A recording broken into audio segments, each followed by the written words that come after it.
আসসালামু আলাইকুম। জামাত শিবির সরকার তো কোনো সময় ক্ষমতা আসে না, জামাত তো কোনো সময় ক্ষমতা আসে না।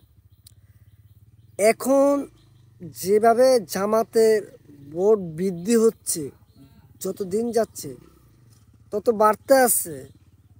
মূল কারণ কিনা খুঁজে বাইর করতে হবে আমাদের।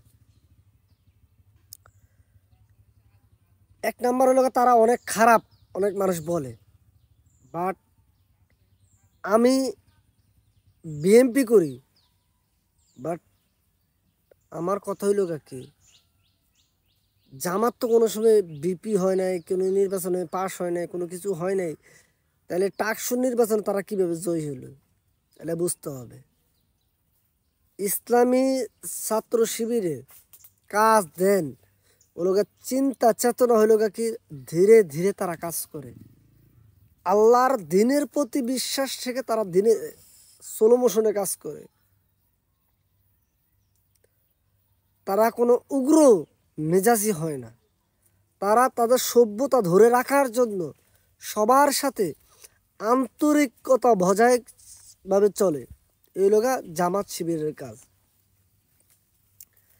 তো অনেক লোক বলে যে জামাত শিবির এই খারাপ, ওই খারাপ, সেই খারাপ। তাদেরকে এত ভোট দিছে কিভাবে? ভোটগুলো দিল কি? ছাত্র দল তো অনেকবার অনেক ক্ষমতায় ছিল, তাদের প্রভাবও আছে ইতে হলগুলোতে, তারা পাশ হয় রে কি লেগে? বুঝতে হবে সব কিছু গায়ের জোর হয় না, আল্লাহর দিনের প্রতি বিশ্বাস রাখতে হবে। বিশ্বাসের মাধ্যমে ভালো কাজের ফয়সালা আল্লাহ সুবহানাহু ওয়া তাআলা দিবে। এই যে জামাত শিবির রাজাকার রাজাকার রাজাকার করে অনেক লোক ফেনা উড়ালাইছে, তাদের জায়গায় তারা অটল ছিল, আল্লাহর প্রতি দীর্ঘায়িত বিশ্বাস ছিল বিনা দেখা তারা এই পর্যন্ত আসতে পারছে। আসল কথা কি, কাউকে কোনো ট্যাগ দিয়ে সামরিকের জন্য ডাবিয়ে রাখা যায়, স্থায়ী কোনো সমাধান আসে না। ভালো কাজের ফয়সালা আল্লাহ সুবহানাহু ওয়া তাআলার কাছ থেকে আসে। অতএব যারাই পাশ হয়েছে,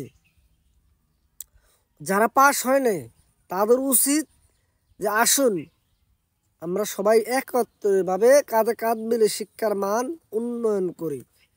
এই জিনিসটা রাজাকার স্লোগান এগুলা বেশির বাসা বইলা, আসল কথা কি, নিজেদের ফিল্ডে নষ্ট করে কোনো লাভ নেই।